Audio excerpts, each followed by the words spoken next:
Oh gosh, what would I do that nobody else does on the ice? Man, that's a pretty deep question, man. I think one of the things that makes my approach maybe a little bit different than others is I'm pretty aggressive. I move, cut a lot of holes, but I use electronics to a greater degree. If I can eliminate cutting 5 holes by using electronics, I'm going to do it. And but the days of cutting 200-300 holes, they're over. I sing on the ice. That's a little weird. I don't know what it is, but I try my very best to keep a positive attitude, and for some reason, just making jokes and singing a little bit keeps it light, keeps it fun, and I think that power of positivity deal is a real thing when it comes to fishing. I reset my plastics when they get old. I found out that, we just did a video last week that I found out that was something I thought a lot of anglers did, but no one did it based on the response that the video came out. So that just involves when your plastics get dry and they lose their action, you just add a little bit of worm oil or anise to them and it livens them back up again. I see it all the time. Lakes that are full of big panfish, hordes and hordes of fishermen come through and they drill the whole lake out. They don't catch anything and they leave, and they wonder if the lake's fished out. Then I'll come out there and I'll go fishing and I'll catch them. What I'm doing is trying to highlight the best spot. Then, just like deer hunting, you have to let them come through naturally. You could drill till you're blue in the face and you might find fish, but you still have to fish. So you find your best fish hunting spot like deer and you wait for a natural movement. And sometimes it doesn't work, I will say, but most of the times, I don't find fish that would make my day. I find fish that will make other people's days because it's on when I'm guiding. I have to find fish for everybody, not myself. I think the thing that I do more than a lot of people on the ice is play with my tackle in terms of hookability of it. So I spend an enormous amount of time adjusting the bait. So if it has, if it's a spoon and it normally has 1 split ring, I may add a couple more split rings or something that it may increase hookability of it. Or I'll take the time to upsize a hook to it. Anytime that I find myself on the ice where I miss 2 or 3 fish versus going to a different lure, a lot of times what I'll do is I'll look at that lure and go, that's the right one, but for some reason it's not getting enough hookups. What do I got to do to that bait to put more fish on the ice? Well, I guess it's probably riding my fat tire bike out on the ice.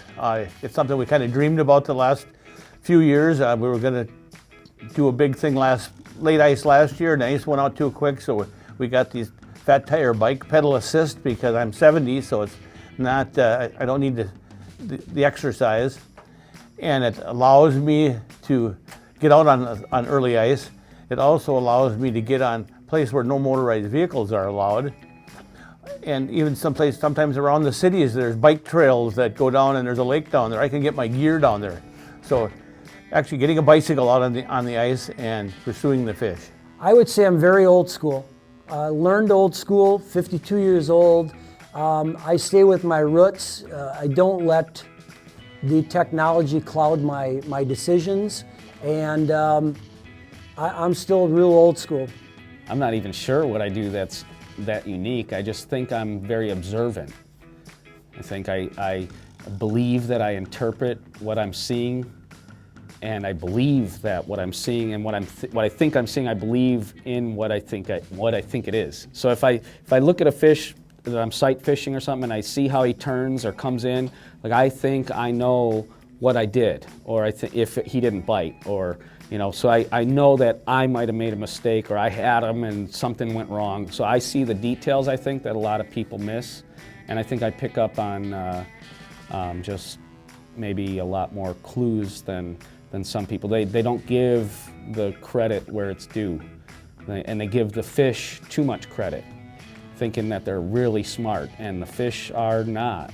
They are pea-brain fish, so they just, I don't know, I just really feel like I have a good sensibility when I'm out there, and that I see things that some people are missing. There's one thing particular that I do, let's say when I'm fishing for big trout, that I figured out a long time ago, and that was basically when I want to fish dead bait or scent baits, whether it's a dead minnow style bait or eggs, for example, and I lay that bait on the bottom. Rather than just laying it on the bottom and setting your bait up, what I did, and I would have fish come and grab that and often miss them, right, on a tip up or a down rod.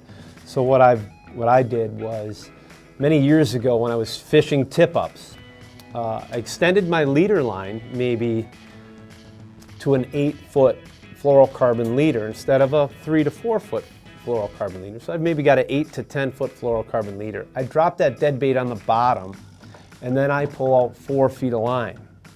So when that fish comes up and it picks up that dead bait on the bottom, that fish swims away and feels nothing. And that fish is starting to eat that bait. And by the time that fish is eating that bait and trips that flag, it's too late for him to try and spit it out.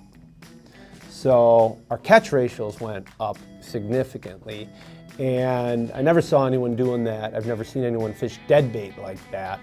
So it was just really effective for me when I was tip-up fishing with dead bait, longer leaders.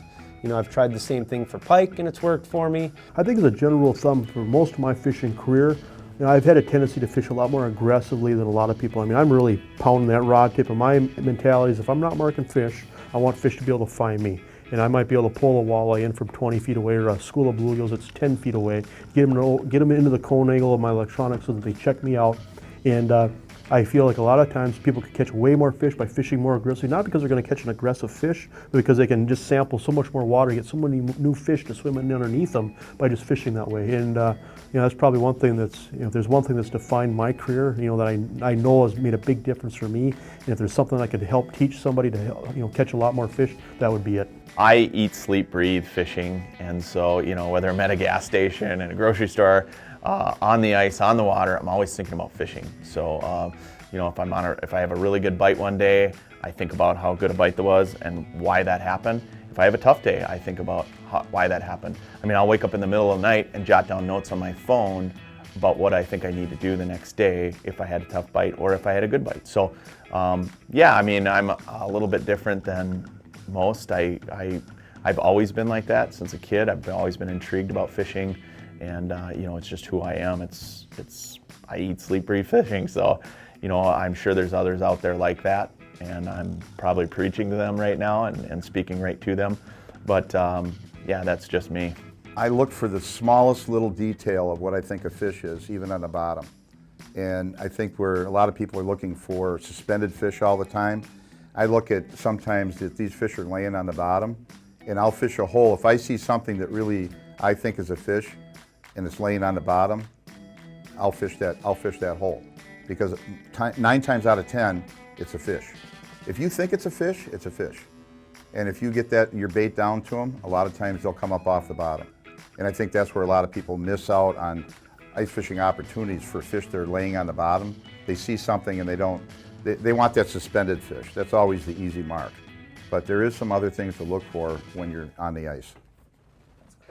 You could just have me going and then have it over with, so I didn't get to answer it. What if I just do that and go, next? Let's do that. I like that.